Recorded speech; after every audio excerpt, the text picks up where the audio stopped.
Hello, everybody. Welcome to Real Roleplay Presents Being Everything Else, or Roleplay. I guess it's just Roleplay. It's not real Yeah, roleplay, only though. only the Twitter is real Yeah. replay. So, new time, not new time, new place. If you haven't been watching us over on my channel, we're very, very excited, very grateful to JP for hosting this for us. It's awesome. And, If you're a long time viewer, you'll notice that the sound is working correctly. yep, We've I was got just we've about to point we've got that an out. overlay. Yeah, It's like a real show up in it's here. amazing. It only took us So, 7 episodes. Adam, what are we doing here? What are we doing here? We might be familiar faces to some of those in the audience. I would imagine if you're here, you know who Steven and I are. We are GMs of the various roleplay shows. And some months back, we decided to try to impart some of our GM experience and knowledge onto the collected masses, which is to say, you fine individuals. And that's where we're at. We've done a few shows so far about various topics, which are available for view on the internets. But yeah, every show we pick a topic related to GMing and explore some themes and concepts. Talk about games related to that topic, and hopefully you'll come away with some new tricks for your GM bag. Yeah. So this week's topic is embracing chaos, which is awesome. It's something I love doing as a GM. But before we get into talking about this week's, you know, item of interest, we like to start off basically every week by just talking about like who we are, what we do, what we're playing, if there's been anything cool that happened in our games recently. So, Adam, can you introduce yourself a little bit? I am Adam Koebel.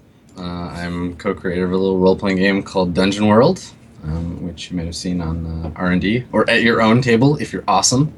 I GM Swan Song, which is a role-play show full of chaos. Super excited to talk a little bit about the randomness in that one. I think we both have one like a big main game that's the chaos game. Oh yeah.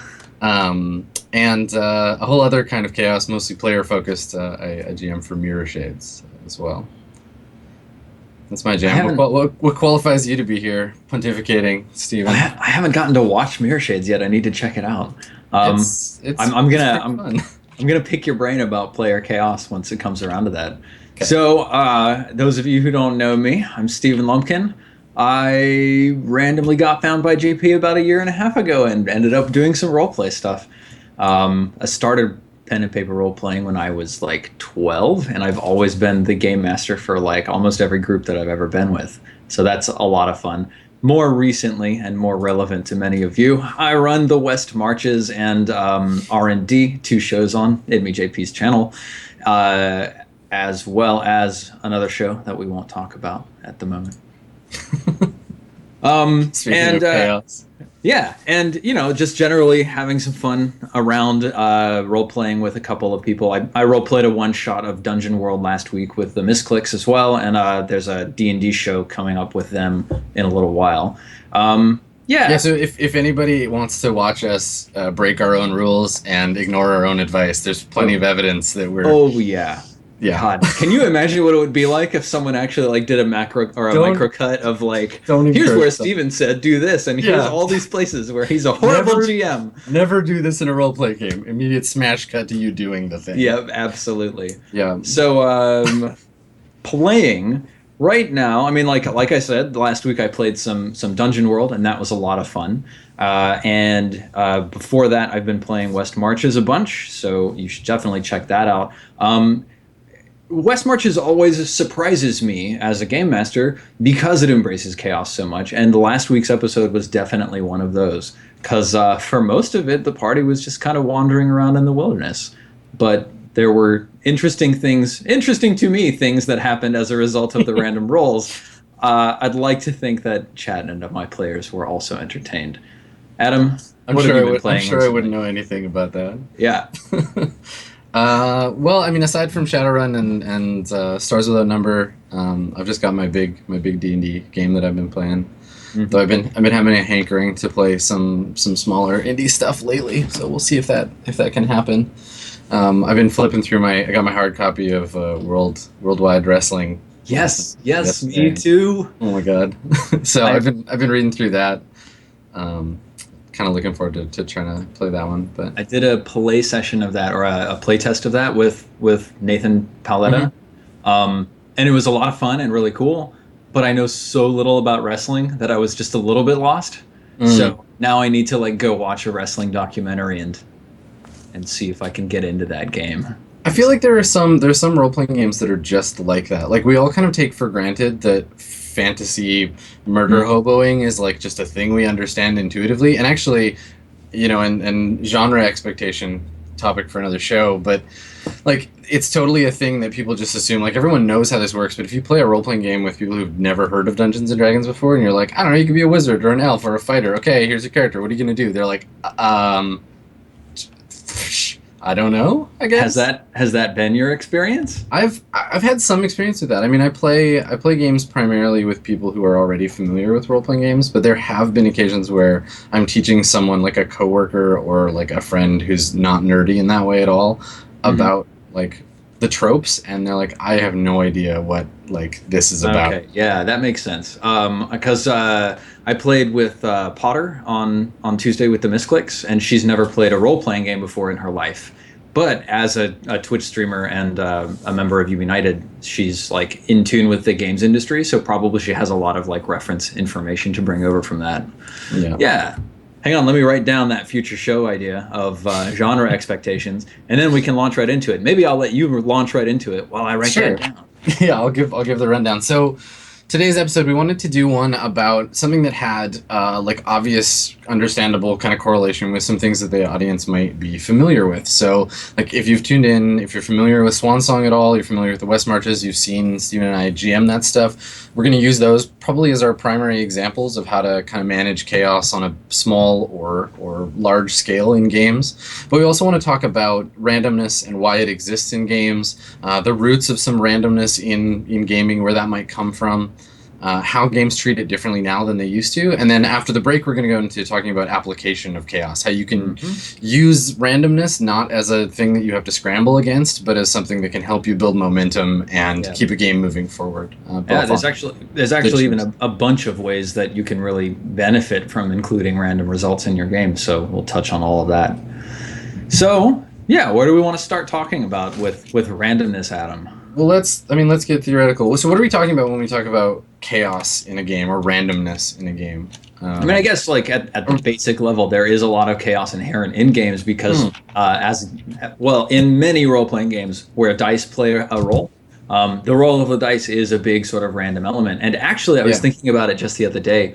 I really think to a certain extent that role-playing games key into the gambling center of your brain. I mean, you can see it easily when chat explodes after someone gets a 20, and there's just like, the D20 symbol flying around in chat everywhere. Well, there's all kinds of weird superstition that builds up around that moment of randomness, right? Yep. And where you're like, okay, you can guess at your approximate chances for success as a character. You're like, okay, it's like a DC 15 roll. I got a +2. You kind of have an idea of whether you're going to succeed, but there's always that tension. And the bigger the swing, like. And this is something that I'm finding with 5th edition and really any D20 based game. Like the chaos plateau is so broad that even with like a huge plus, even if you're like, yeah, I'm the guy with a +9 to my initiative, and you roll a 1, you're like, awesome, I got an 8. And Joe Schmo with a -1 can still roll a 20. Yep. And that's either a feature or a bug depending on the game and the kind of narratives that it's building. But yeah, I think you're right. Like I think that chaos is inherent in, I would argue, most role-playing games, though it sets games that don't use it aside as a whole other thing where there isn't really that chaos. Have you played Amber Diceless roleplay? Amber's the go-to, right? Like Amber, Nobilis, they're both games that are like, okay, you can do whatever you want unless somebody else butts heads with you that's of an approximate power level. Like Nobilis does basically the exact same thing. I've played Nobilis, but not Amber. Have you played Amber before? No, I haven't, but I've heard it always comes up when people talk about different kinds of role playing. I feel like I should bring it over to R&D just to look at it and be like, what does a game like this look like? It's very strange. It completely changes the idea that like there's that phantom player in every role playing game. The RNG, right? The like I don't. It doesn't matter what a schlub or a badass your character is. The gods of random number generation can exalt you or they can plummet you into the abyss, Yep. depending on their random whims. And Yeah. games that use bidding instead, it's really way more like rock paper scissors, right? It's a way more antagonistic. Like it's not about competing with the the RNG. It's about like making choices about how much you want to invest in something. Yeah, yeah. I think that can be interesting. I love that you brought up how randomness can be another player at the table, because to a certain extent, I feel that way.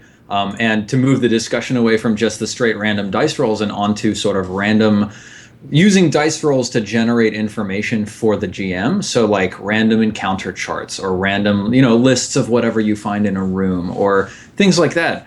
A little bit later, I'll talk about how sometimes that does feel to me like another player at the table. But so like the other very, very large way that randomness comes into the game for West Marches certainly is in the random tables. So I have I have significant random encounter charts for each region of the world, and those random encounter charts tell me a whole bunch of information across a couple of different columns. So, yeah, I mean, like, so there's another element for randomness in a game. So what do you think? I mean, what do you think the purpose of that randomness is, right? Like, is it just to offload effort into a table? Like, do you think, like, do you find that as a GM that it's more or less, let's analyze it in two ways. So is it more or less stressful to play a game with a lot of random tables, do you think? I think it's differently stressful. Okay.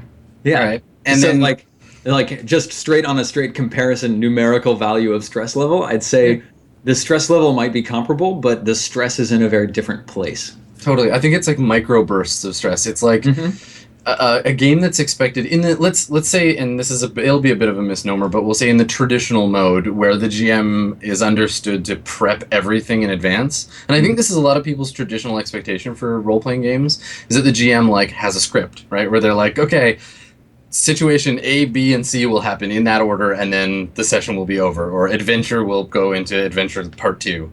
Yeah. And I feel like that's like a hyper focused kind of stress where you spend a lot of time.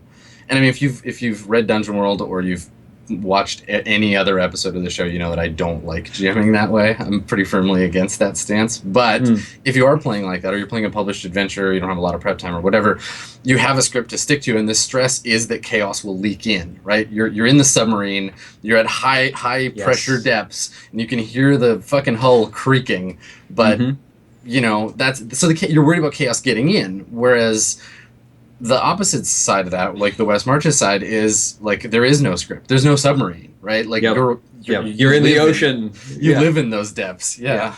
I think the stress from using the random encounter tables in a situation like West Marches is, okay, this random encounter table just gave me either something super cool, but I don't really know how it fits right here, or something really off the wall where it's like, I don't know how I would fit this in at all. There can even be situations where it's a completely normal thing. Like there's a group of wolves who are running from a threat, and then as the game master, it might just sort of stump you for a second, and you sit there and you say, "Huh, okay, so my players are at this location, and the wolves, like, where could they be coming from, and what kind of threat could it be?" But one of the Like I imagine the human brain as just an incredible pattern recognition machine, because it comes up anytime you look at like a cloud and you see a dong or whatever.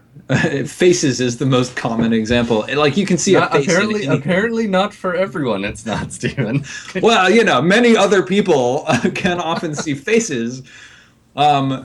Yeah, and this happens with random results in random tables as well. Well, so I think that feeling, and we'll get all psychological here, but I think that feeling of sudden requirement of a player to interpret the results of a die roll they didn't have time to expect in advance. Mm-hmm. You see that in a lot of mechanics. Like, again, it goes back to that. It's a core thing where, like, just as a GM, if you're running a game along traditional narrative lines where players are responsible for narrating player stuff and GM responsible for narrating GM stuff, you even have that like micro stress of like, okay, I have to come up with something creative to describe how you did or didn't succeed at a task, right? Yes. And then games like look at like Defy Danger in Dungeon World or Act Under Fire, like the equivalent in every other Apocalypse World sort of based game, where it's like most of the moves say if the players get result A, this happens, result B, one of these things, result C, none of this stuff. But Defy Danger and its extensions are about, okay, the GM has to make a choice here and make up something that flows fictionally and is compelling in the same way that every player has to contribute compelling content. Yeah. And that's, I feel like, for me at least, that's the same feeling I get when I'm like, okay, looks like there's a random encounter and let's roll on the table and what the hell is a stone giant doing in the swamp, right? But to a certain extent, I mean, that sort of embracing of chaos where something unexpected happened and you have to deal with it somehow. That happens a lot on the player side as well. I mean, that happens almost constantly on the player side because you open a door and the GM says, here's this strange thing you didn't expect. Here is, you know, a tall, imposing German man who invites you to sit down at dinner and he doesn't give a shit that you're sitting in his chair. Like, yeah. Right. Well, what do we do? Let's figure something out. So, you know, from any side of the table, you can see that, but it absolutely does happen on the GM side as well. I mean, I think it plays into and runs up against the myth of, and we talked about this, I think, in the second episode, that myth of, like, the GM should know everything about the ongoing narrative all the time, where if the players do anything, the GM should know instinctively based on all this prep this magical prep that they've done. They should know how to interpret that. But so much of GMing is improvisational, and I think that goes right to the core of what we're trying to kind of get at for the show today, right? It's like randomness is about embracing and getting better at rolling with those punches, no matter where they come from, whether it's a table or a weird die roll or whatever. Yeah.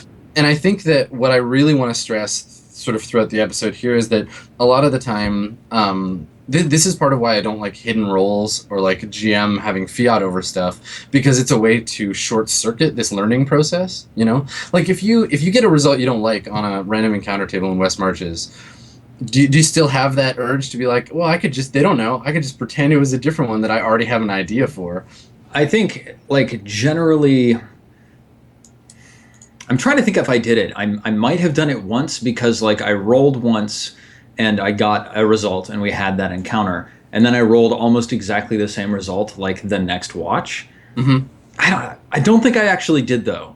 Like, maybe in the past I have done something like that where it's like if I'm seeing the exact same result a couple times, I'll sort of, like, regenerate instead. But then that next result I take. Yeah, and there's varying levels of specificity of randomness too, right? Mm-hmm. Where, you know, a table might say an encounter with a wild animal, or the table might have several entries that are like wolves, bears, wolverines, wolverine bears, werewolverines, right? Werewolverine bears. Yeah, like half bears, whatever. So yeah, it really, the tools that you're using will vary the skills that you have to apply to them as well. Thinking about it, I don't think I have done that on West Marches, and the reason that I don't think I have done it is because my random encounter table is weighted, so it's naturally more likely to give me sort of results towards the center of the table anyway, and I did that because I wanted that. Yeah, right. So you're designing the tools that you need, which I think is a whole other level of kind of like, once you know how to use the tools that you have available to you, and we'll talk about a bunch of those later. Yeah. Then building your own tools is a whole other thing. So let's go back to the whole point of randomness in a game. Like what would you say that, like, random tables and stuff, like why would those exist from a GM perspective? What does it matter in a game to have things like be random? For those of you who are just joining us now, this is actually a conversation that Adam and I are having on the fly. And I'm not just like, let me think about what we talked about before the show. I'm actually back to our rehearsal. Adam is asking me interesting questions. So we're just, having an interesting chat, and we're super happy y'all are here to join us for it. It's always funny. It's always funny to me when people are like, oh, you and Steven should like play a 2-player game and stuff. And I'm like, just tune in to being everything else. We just GM each other through the show. Pretty much. Adam, have you ever thought about stopping being so much of a dick to your players sometimes? It's basically just a really weird, boring role-playing game about two people doing a talk show about role-playing Yeah, games. without any dice. Yeah, totally. It's a free-form LARP. What is the purpose of randomness in role playing? For me, I guess it serves like a whole bunch of purposes. It's a huge tool. I mean, one is that for the West Marches specifically, when I sit down and I think about a region, I'm thinking about what lives there and what moves there and what's acting there. And then I generate a chart, and the chart that I have is 2d6. So there's 11 entries from 2 to 12, and the ones at like 6, 7, 8 are fairly common. I mean, you're going to get them like 15%. 10% of the time, maybe even 18, 15, something like that. And the ones at the very end at 2 and 12 are like 2%. So you're very unlikely to run into those things. So it gives me sort of an understanding of the sorts of things that are happening in an area. Mm-hmm. Without needing to know every time I go into a session, here is what's happening into the area. I mean, you can do this with like if your players are like spending a lot of time in an empty room and they're like, no, I searched the pile of refuse in the corner. What's in there?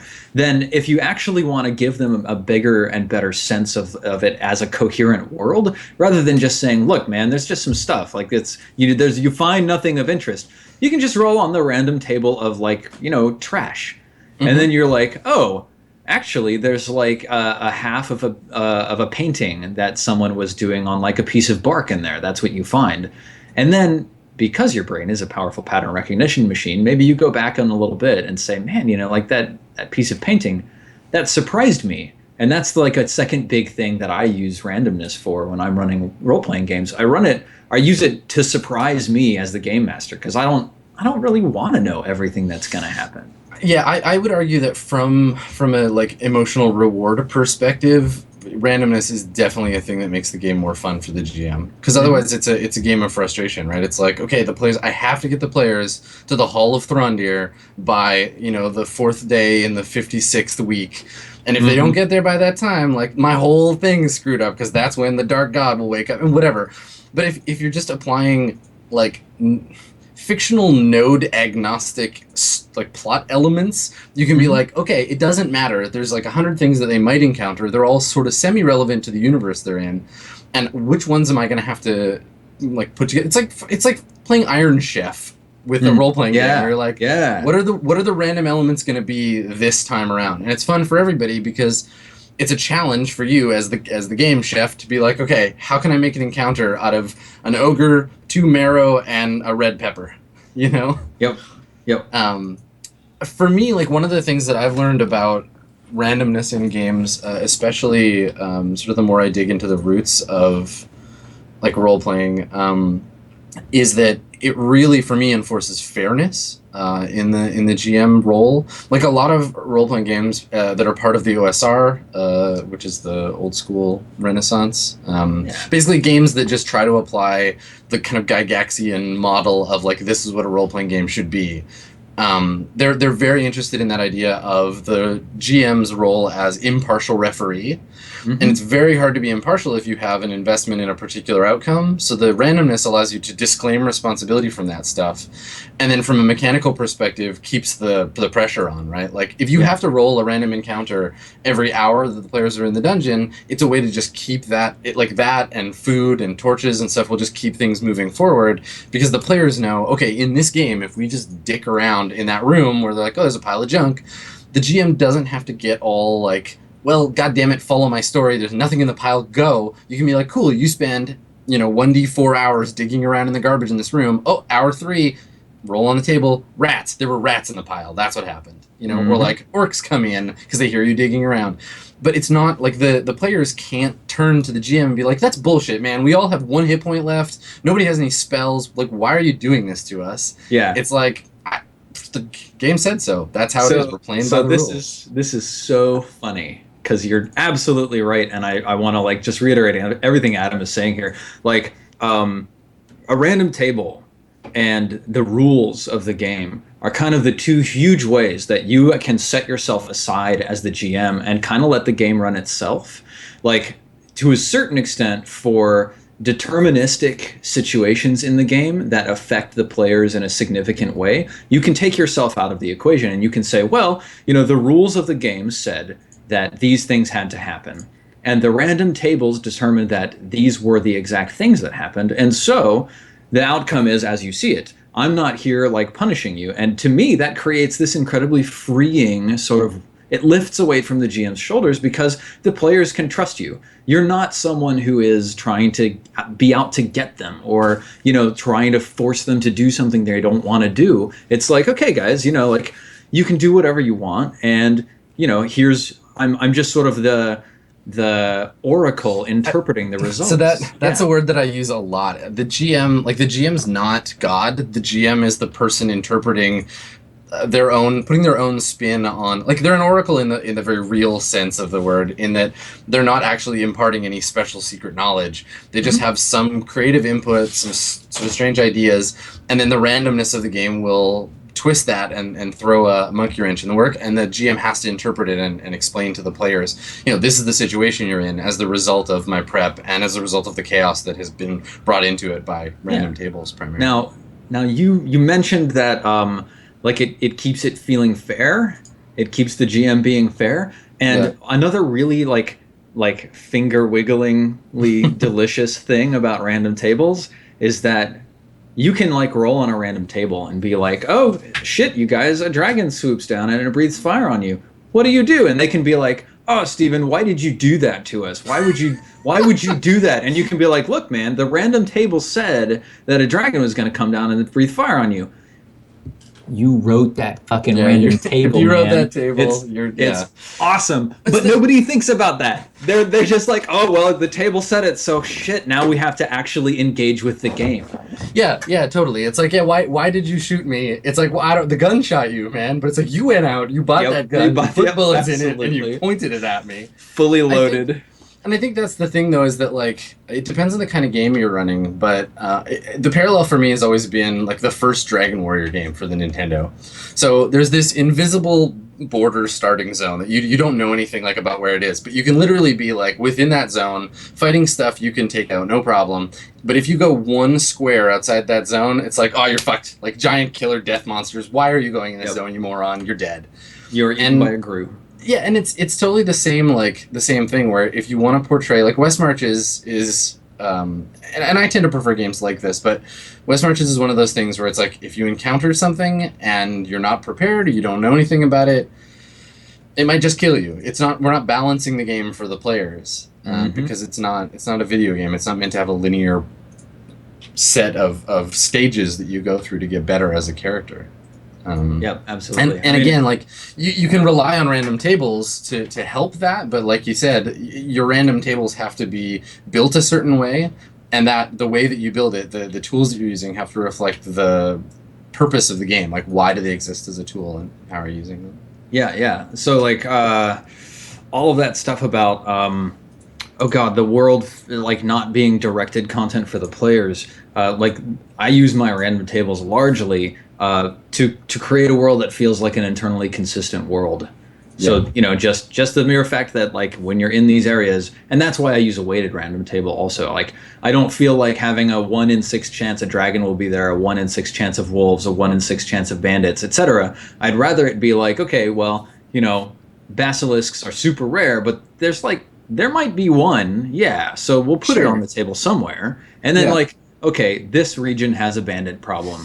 And like, you're 15% likely to run into some bandits. And that's where the table and the narrative flow together in play, because it's more of a dick move, and you can see this reflected in the hard move, soft move thing in the, like, Apocalypse Engine games, where the NPC warning you, like, don't go into the barrows, it's full of really scary undead, is a way for the GM to say, I'm going to roll on the scary undead table while you're in the barrows, so watch your shit, right? Like, if you're making this choice, it's an informed choice. The players should be preparing for that stuff by making steps in advance, history rolls or whatever, talking to NPCs to, like, prepare themselves for what they might run into. But when they get in there, you're not rolling on the level 2 undead monster table, you're rolling on the inhabitants of the barrows table, which to me makes so much more sense and is so much more fun.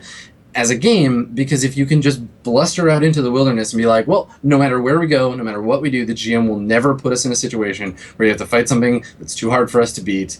And as long as we're like well kept in health and have healing potions, then let's go be heroic. Yeah. So there's another point here on why randomness is an interesting thing to embrace as a game master that we haven't talked about yet, which is the idea that it drives creativity. It gives the game master ideas on the fly. So I want to use an example from. Are you hearing that, Adam? I am, but it's not me. It's me. So hang on. Let me go turn off my alarm really quick, and I'll be right back. All right, I'll keep everybody entertained. So while Steven is attending to that, if you want to see a really awesome example of a super weird, obscure table, find a copy of the first edition AD&D Dungeon Master's Guide, or just Google the words "random harlot table." It's the stupidest random table I think I could think of, but it's an example of a situation in which you're like, well, I need an encounter with some sex workers. Here's a table to roll on to see exactly what kind. Am I going to roll a brazen strumpet or perhaps a saucy tart? Let's let the dice decide. Yep, absolutely. So yeah, driving creativity. I'm going to use an example from the most recent session of the West Marches. So if you haven't watched it, I'm sorry. It's not like spoilery in the sense of I'm not going to tell you the outcome, but I'm going to tell you what I rolled on the random table and how I put it into the game. So a group was going across the Central Ellen Plains, sort of near the Barrows. And I know some stuff about the Barrows, and I know some stuff about the plains, and I know some stuff about the area that they had gotten themselves to. But I didn't know, like I had no pre-planned encounter to drop on them in this area, of course. So when they rolled like an encounter check, which they do once every watch, so 6 times a day, there's a random encounter check. It came up with, yes, there's something hostile. So that was the first roll. There was something hostile. The second roll is it was wolves. It was what it was. And then I use what's called a dynamic encounter table. So it's got like one column that says what is the monster, and then a second column that says what does it want, and a third column that says what is it doing, and a fourth column that says are there any complications. So I can do like 4 rolls if I want to like really give myself more material to inspire my inspiration. And this time I did. So I just like went through and I rolled a couple more times. So there were wolves. They were running from something, and they wanted to fight. And I was like, man, like, how am I going to do this? What am I going to do here? Okay, they were coming from the Barrows, so they're running from something in the Barrows, and like they end up fighting in view of the players, and it's really weird. And that's how I ended up getting a wolf that can split itself in half, touch something else to split it in half, and then meld half of it with the other half of the other thing. And it turned into a really like intriguing, interesting, not super threatening, because they're just little wolves. And like the party that we had put together was really like they were able to start handling themselves pretty well, especially because the wolves had this sort of internal fight going on. But it gave this encounter a lot of flavor and a lot of environment that if I had just been like, well, there's 6 wolves, what do you do? May not have been there. Yeah, and I think that speaks to the idea of deviation being a form of sort of unexpected creativity, where if you had planned, okay, on day 1, wolf encounter, it might just have been like while you're sleeping, the smell of your cook fire attracts some wolves. Classic like D&D wolf fight in the night thing, but it got all weird because you had a little bit more information that came randomly. And I think that often that combination of constraint plus pressure often ends up with really good ideas. Like your brain as a GM will come up with way better stuff when it's got a little bit of pressure applied to it, even if it's just the social pressure of like everybody's looking at you, like make up a thing. Having the constraint and a little bit of like nudging in a particular direction, and then on top of that, like these are the tools you have, and you've got to figure something out, can make for some really interesting and memorable moments in a game. Yeah, well, that's the thing about the pattern recognition engine, right? Like once you say to yourself, I am going to use this result, how?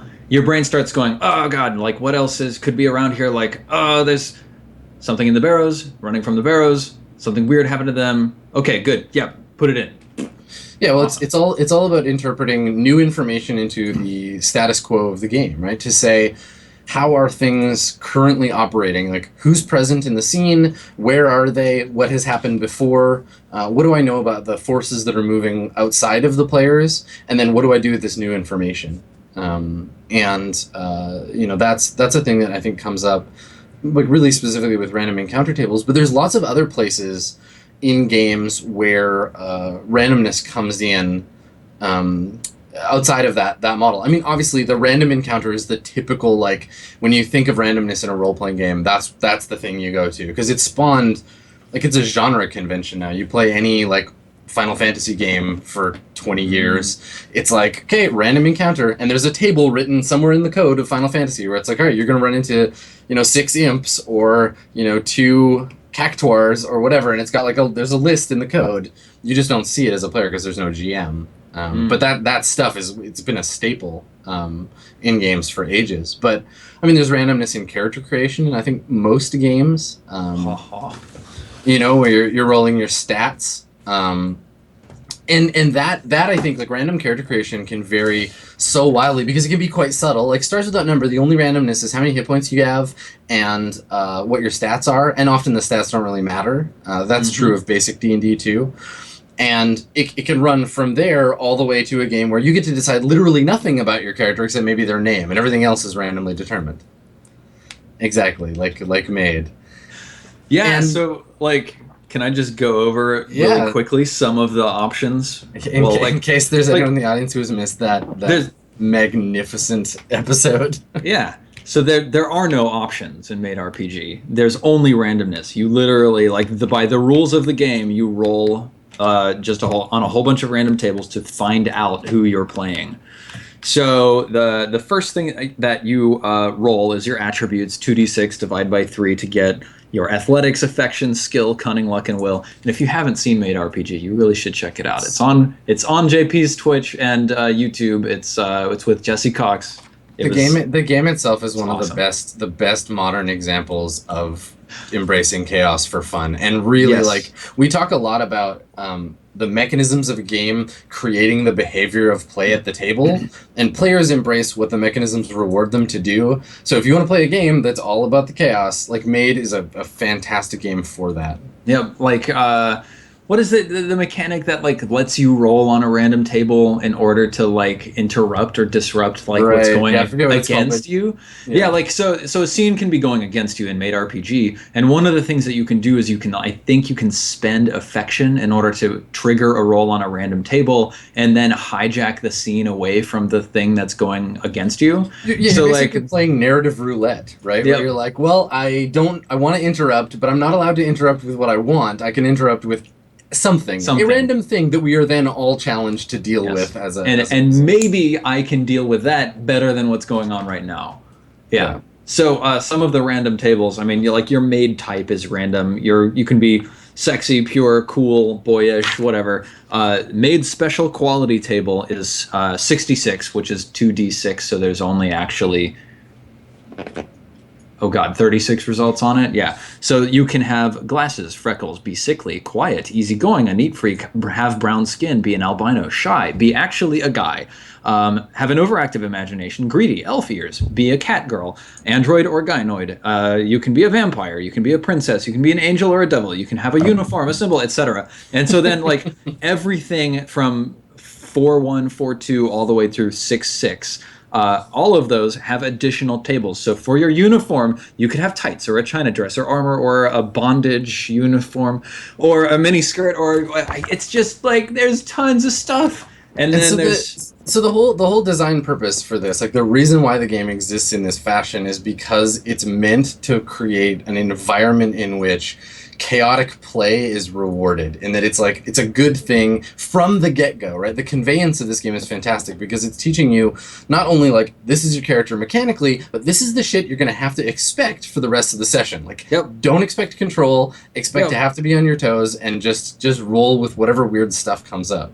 Absolutely. Early modern events. The boiler explodes, it starts a fire, and the master is trapped inside. So just, like, a single line describes what could occupy an hour's worth of play in Made RPG. And then if you start nesting exploding encounter events, then yeah, I mean, you can do entire sessions without needing to prepare. Made is a really strong example of a whole game that embraces chaos in that way, but I've seen it applied to only specific subsets of the game. Like if you look at Dungeon Crawl Classics, at that role-playing game, on the surface, it's a pretty typical like sword and sorcery kind of like gritty dungeon crawl, Appendix N style, like just D&D-esque game. But if you're playing a fighter or a thief, your game experience is pretty predictable, right? You have the ability to fight well, and you get better at fighting, or you steal and sneak, and you get better at those things, and you're playing a fairly solid class. But if you're playing a wizard or a cleric, then as soon as magic gets introduced, your shit gets all kinds of weird and crazy. Like you can mutate, and like casting literally every spell in that game has its own crit table. Wow. So the book is like this big. It's like a lot of pages, like several hundred, and most of it is spell description. So it's like magic missile. If you roll a 1 or a 2, a 3 to 5, a 7 to an 8, and it just lists all of these like ways that the spells are random. And if you fail, you have to go and roll on the like spell failure table. And if you critically fail on that, you go to a different table. But you're only doing this if you're fucking with magic. If you're a fighter, most of that stuff, you just need to know how to kill it. You're Conan, right? You're like, magic. That's for Stygians. But it's applying that mechanic to a specific core section of play. So their design goal was make a sword and sorcery game where if you don't want to deal with magic bullshit, you can be Conan if you want to, or you can be the Jack Vance kind of strange Dying Earth style like weirdo wizard and expect to have chaos be a distinct part of your character. Yeah. And it's like, I think it's fantastic. But those are essentially random encounter tables triggered by a different, they change the scene in a certain way, but they're triggered rather than by time or location, they're triggered by behavior. Yep. I mean, crit tables and crit fumble tables. So before we go to the crit stuff, I just want to mention my favorite example of randomness in character creation. So I don't know if they still do it, but in the original or like early versions of Traveler, you had very little control of your character during character creation. It was basically like a press your luck mechanic where you're like, okay, so I can try to join one of several branches of the military. I could be in the army, I could be the navy, I can be a merchant or whatever. So you pick one and you roll, and if you succeed, you get into that job, and you do that job for 4 years, and then you're out. And then your character is like, I don't know, 21 or something. You can be like, cool, I'm going to play this like green dude. He's 21, never really had a good job. I'm very low skill or whatever. Or you can be like, I'm going to re-enlist, or I'm going to try for a different job. But every time you do it, it's more and more likely you're going to get injured or just flat out killed, like during your job. So you can very literally be like, okay, cool, I'm going to play a character. I'm going to try to be a free trader, because if you're a free trader, you can get a ship. Or you join the scouts, you get a ship on a 6.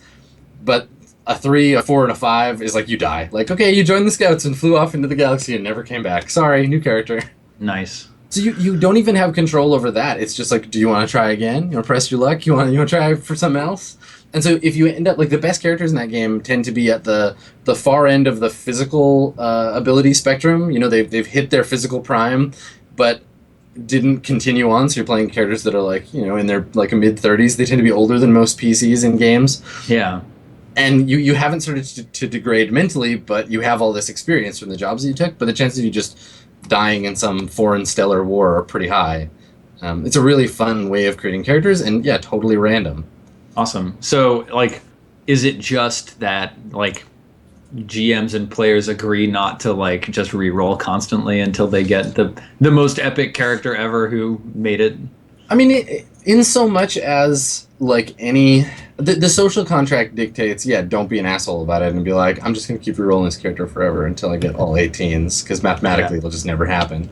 Mm-hmm. But it's also, like, it goes back to the thing you were talking about gambling, right? Where it's like, okay, cool, I got a +2 in laser weapons. I'd love to get a +3. Let's join the arm. Oh, God damn it. Let it ride. Yeah. Yep. And then you're dead, and you're just playing Russian roulette with your character, which makes it really fun, because then when you get to that point where your character is like still there, they have a backstory, right? You've survived this like pregame. And there's a refinement of that in DCC again with the funnel, right? Where you actually just start with 3 or 4 characters, and whoever gets out alive, they get to be your real character. And suddenly you're not Sven the level 1 rogue. You're Sven the former rutabaga farmer who now is a rogue and will eventually be, so much better. But you've always got that early stuff to give you context for being an adventurer, which makes again, like, mechanically, it reinforces a certain type of play that I think is really really cool. Yeah, I mean that's kind of like the benefits of randomness to the player as well, right? Where, like, if you just want to sit down with a group of people and start playing, you can go through a process that includes some random generation. You start getting a feeling for who your character is. I actually like to look behind my personal GM screen a little bit. I feel like characters, I forget who said it. Maybe it was Gygax. Your character's history or background is what happens to them from levels 1 through 4. Like, I actually am not, as a GM, I'm not super keen on what story you tell about yourself before you start playing that character. Of course, at the table I bring that in and I start to play with it and try to make it interesting, especially if someone's very engaged with that. But I find it much more interesting to look at what the character does and let that sort of experience be how you shape it. There's 2 ways at a decision point for any character, whether it's a PC or an NPC. There's kind of 2 ways to get at what to do in any situation, right? So, like, I think that if most players, when they get into a situation, the thought process is, okay, so, I don't know, it's like the orc babies, the kobold babies from the Keep on the Borderlands. It's like, okay, you walk into a room, you just killed a bunch of these, like, adult, badass, angry humanoids. You've murdered them all. You're in their, like, den. Oh, look, some babies. The baby versions of those things you just killed. Do you kill them or not, right? Yep. And so the first place, and this is because you're playing a game, first place people look, character sheet. It's like, do I have a baby killing ability? Is the game going to reward me for killing babies? I've got an 18 in baby killing. Right, like, can I kill them all in one hit? Do I have great cleave? And then after that, they go to their backstory, I think. And so that's one approach, to be like, okay, so in situations like this, or in situations that I can draw any kind of parallel, that can help me inform what my character is going to do now. Or you can treat the moment as a cemented thing that helps you fill in the backstory. So you can be like, okay, I'm going to do this, and then I'm going to think about why I might have done that. Like, okay, cool, I saved the babies, even though I'm chaotic neutral. And then later you're like, oh, well, obviously I saved the babies because, I had kids, and they were taken from me by orcs, and now I want, like, surrogate orc babies, and I'm going to love them forever. Yeah. Even though they're going to grow up to be chaotic evil. This is actually part of why I like it when players, like, embrace what happens at the table as building their backstory, because I feel like every character takes on its own life when you start playing it that wasn't there when you were just thinking about it. And oftentimes what you discover about your character in play can start contradicting what you had been thinking about before. And then you have to start being like, well, Sir Goodsman was a caretaker of babies at the baby home in the village in the most fertile village in the land. And he met these orc babies and he just murdered the shit out of every single one of them. And it's like, why did I do that? Because it was a lot more interesting to murder the orc babies. But if you just let your character be that player or that character who murders orc babies, then you start piecing it together. And of course, there's nothing to stop anybody from saying, oh, I had a change of heart, or it's actually because of this, or, I'm, white human supremacist, whatever. But yeah. Well, and this is the thing, like, as a GM, you end up in these positions way more often using the second approach, where you're like, why is this NPC doing this? Because 4 seconds ago, this NPC did not exist. Yes. I try to let the very first actions that an NPC take dictate what their personality will be like ongoing for the rest of the game. Like, and obviously you want them to change and stuff, but, like, you can see it. Go back and watch any episode of Swan Song. My NPCs, I set the tone for them in the first couple of conversations they have, right? Where I'm like, okay, sometimes it's a reaction to the way the PCs are behaving. Sometimes it's just the first thing that comes to mind. Sometimes I'm fed by what I already know about them. But often with NPCs in Swan Song, I pick a couple of things generally about them. I'll roll a few other things, because Stars Without Number has a ton of, like, random NPC characteristic tables, but it doesn't tell you anything about their backstory or anything. So I can say, okay, like, Connor isn't scared of Woo isn't scared of Higgs because Connor has been around like rough spacers his whole life, right? So it's like he's going to react a certain way, and I determine his background just based on how the first conversation that he had with Higgs like played out. So you can kind of fill that stuff in, and I think that because it's not you're not really mechanically affecting the character. And even if you are to some degree, like it's still a fair thing to do because there is no back prep for a lot of these NPCs. They just spring forth from the chaos of the universe, and you have to scramble to put them together. Adam, you're dropping great NPC advice on the episode about embracing chaos, because I think that advice about like, pick some strong characterization for the first interaction that an NPC has, and then allow that to define the character of that NPC for the rest of their life. Like, I think that actually has helped me define some of the most interesting and fan-beloved characters that have come out of the shows that I've run as well. It's not something I do consciously. So, like, definitely there are some times when I feel like an NPC that I'd like to be interesting kind of falls flat. Or like, they end up feeling a little samey or something like that. Mm. But for the ones that everybody starts really remembering and being like, oh man, I remember that guy, or like we should go back to this person and figure stuff out, it's because I really started off with a strong characterization and then like pulled that out of that NPC for the rest of the time they were on screen. And to tie it back to all the chaos stuff, like if you've got a tool that can help you with that, if you've got like 100 personality quirks or something, the character can just be about, it's just like drawing maps, right? Like we were giving advice to somebody on Twitter a little while ago about like how much world to build. Don't build the whole NPC. Like just pick one random thing from a table, like roll on the table and be like, okay, this character has a prejudice towards rich people. Cool. So that's where their character starts. That's the village the players start in. You don't have to describe why they feel that way. You don't have to describe, what their socioeconomic situation was as kids. Like you can play that stuff out.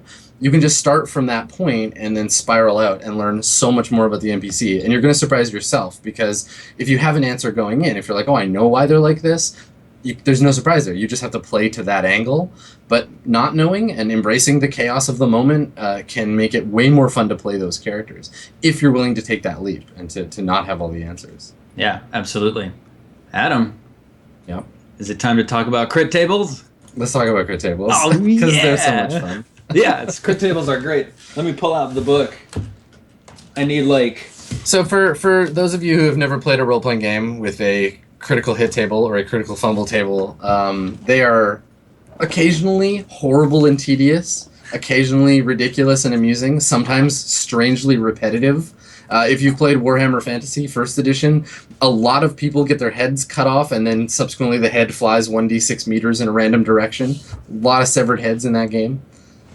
I've pulled up a book that is not the book that you're able to see. That would be too much stress for some of you. But yeah, like, there are different tables for like energy weapons, for the head, for the body, arm, leg, right, impact weapons. And that all comes from Warhammer Fantasy First Edition, right? Because they all use the same system. Yeah, of course, yeah. So like, I should look at what flame weapons do. I think that's just energy.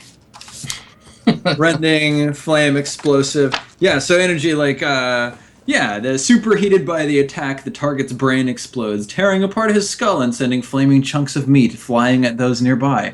Right, the target is no more. Which is intense and terrifying the first time it happens, but after the 6th time in a row that the GM has to be like, okay, he bloats exactly up. What happens. He bloats up with plasma and explodes, and you get 1d6 liters of blood on you, and so the thing about critical hit, and I think critical hit tables serve a completely different function randomness wise than random encounter tables do. Oh yeah, absolutely. Do.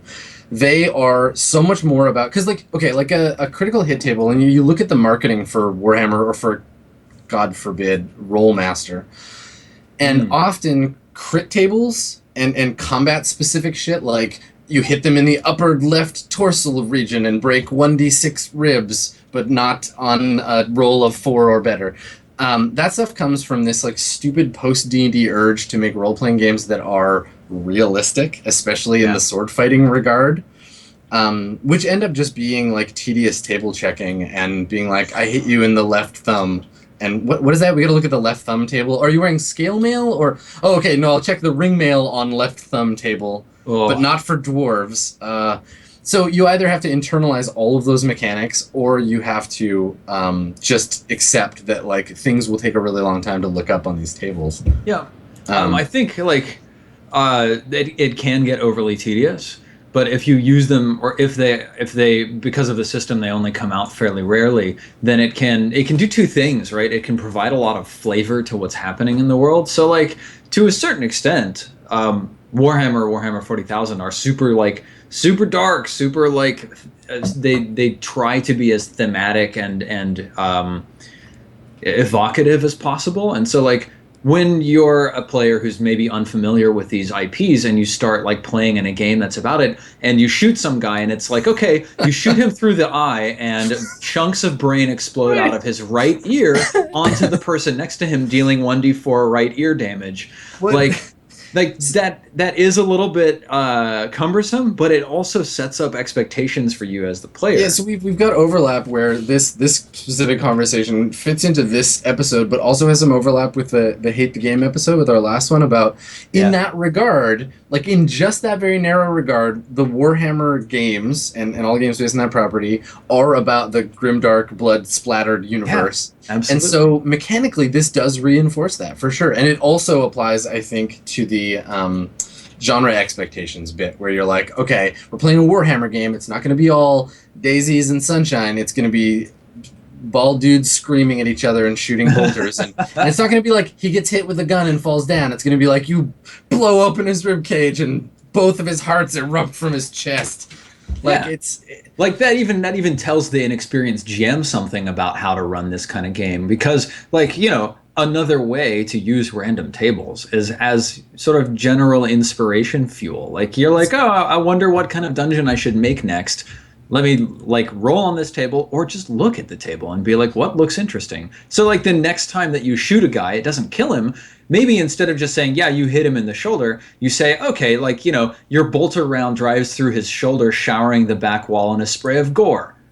yeah. That's all you need, right? But already that random table has taught you something more about the universe. Well, and Um, compare the random hit tables from a Warhammer game to the random tables of a more like sort of realistic combat system, and you're gonna find that the descriptions are way less florid. It's gonna be like strike to chest, -1 con, right, mhm. and not like you sever his sternum and wear it for a hat. Like it's the specificity in the description, and I really think that Warhammer critical hit tables are just box text for combat, right? Yeah, and I can see that absolutely.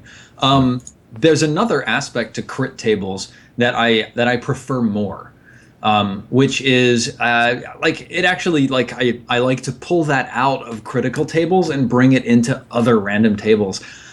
I like it when my players, and maybe some of you who watched the West Marches recently can already intuit this. I like it when my players are changed by what they experience and not on sort of a short term, easy to deal with kind of thing. I like it when my players now have something new about them that they have to either figure out how to manage or deal with Yeah, or like some kind fix. of flesh rotting bacterial infection, maybe. Something like that. Yeah, just I Absolutely. mean, randomly just picking a topic off the top of my head from Yeah, our there's no reason for us to discuss that, is there, Adam? none at all. Yeah. So, like, I like it when like a crit fail table or a critical success table, like it starts adjusting things about your character that maybe you thought were sacred. Like, okay, my character doesn't have a hand anymore. What do I do with that? What does that mean about my character? Yeah, Like it doesn't even necessarily have to like -2 dexterity or anything but like it's a that. thing. Yeah, it's totally a thing. Yes. Like a character with one eye, aside from all the mechanical shit, is different than a character who has both eyes, especially because it's not a background thing. It's not like before we played the game, I invented this situation in which I got like stabbed in the face. It's like, hey guys, remember that time we were fighting those ogres and I got stabbed in the face? Like Hmm. my character is missing an Look eye at because of this. that. Yeah, it's a Yeah. real thing. Yeah, and unfortunately, like for West Marches, the game itself doesn't.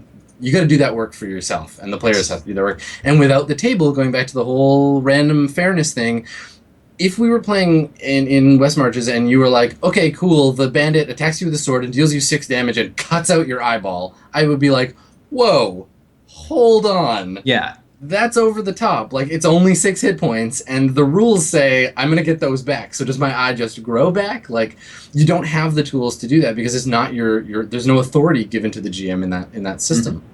There is actually. Let me see if I can find this really quick. There's something I think about is that it in the DM Dungeon guide? Master's Guide. I think it's if you die, like if you go below 0, the GM has the option to. Which to me, I don't like systems like that because it implies that character change, mechanically or otherwise, character change is as bad as dying, or is like a secondary to dying operation. Or my complaint with that is that it only happens when you die. Yeah, like right? I want that stuff to be a risk in general. But like I do tend to like I don't use like critical fail tables or like when you receive a critical hit. I don't use that stuff because like I've read a bunch about it and I sort of agree with this philosophy that because the players are like far more common recipients of crits and crit fails than any monster in the game, because a monster in the game is probably only going to survive for one encounter. Like it puts a lot of that weight on the players. But I like to look at those tables and then pull it out and then see where in the game I can fit it. So it's like, okay, like I want this place to feel really dark and dangerous. Maybe I can put things here that change the characters permanently as a result of encountering it.